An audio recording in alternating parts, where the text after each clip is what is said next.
பாகிஸ்தான் அரசை ஓரம் கட்டி ராணுவ தலைமை எடுக்கும் முடிவால் அந்நாடு பொருளாதார ரீதியாக சிக்கலை சந்திக்கும் என்ற அச்சம் எழுந்துள்ளது. பாகிஸ்தானில் அயூப் கான், முஷரப் என நீண்ட காலமாகவே ராணுவ ஆட்சி நடைபெற்று வந்தது.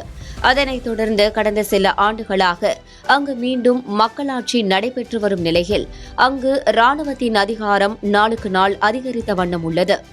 ஏற்கனவே அங்கு ராணுவத்தின் ஆதரவு இல்லாமல் யாரும் ஆட்சியில் நீடிக்க முடியாது என்ற நிலை இருக்கும் நிலையில் பாகிஸ்தான் ராணுவ தளபதி ஆசிம் முனீர் தனது அதிகாரத்தை தொடர்ந்து அதிகரித்து வருகிறார். அந்த வகையில் வெளிநாட்டு முதலீடுகளை எளிதாக்க பாகிஸ்தான் அரசு SIFC என்ற அமைப்பை ஏற்படுத்தியது.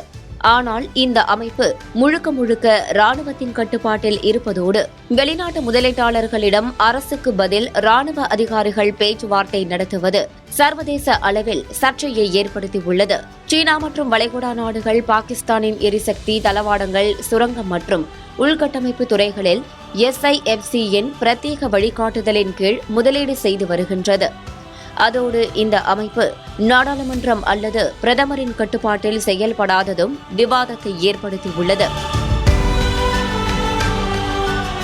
இந்த நிலையில் இந்த அமைப்பை காரணமாக காட்டி பாகிஸ்தானுக்கு வழங்க வேண்டிய நிதியை IMF எனப்படும் சர்வதேச நாணய நிதியம் தாமதப்படுத்துவதாகவும் சர்வதேச நிறுவனங்கள் செய்தி வெளியிட்டுள்ளன. மேலும் இந்த நிதி உதவி பாகிஸ்தானுக்கு வராவிட்டால் அது அந்நாட்டின் பொருளாதார வளர்ச்சியை கடுமையாக பாதிக்கும் என்றும் அச்சம் எழுந்துள்ளது.